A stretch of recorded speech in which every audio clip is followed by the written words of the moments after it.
40,000 लाडक्या बहिणींना आले कर्ज आणि जो ऑगस्टचा हप्ता राहिलेला होता तो हप्ता देखील लाडक्या बहिणींच्या खात्यामध्ये 1,500 आले.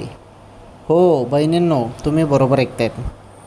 भरपूर दिवसापासून तुम्ही सर्वजण वाट बघत होते, पैसे आज येतील उद्या येतील, परंतु पैसे काही खात्यामध्ये जमा होत नव्हते.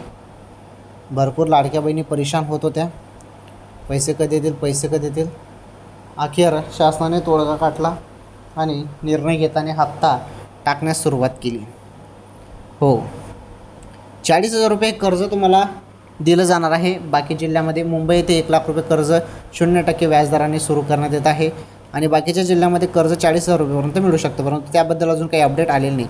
परंतु 40,000 पर्यंत मिळू शकतं. आणि राहिली बात ऑगस्ट 1,500 तर पैसे कोणत्या क्षणी तुमच्या खात्यामध्ये आता जमा होणार आहेत. ओके लाडक्या बहिणींनो.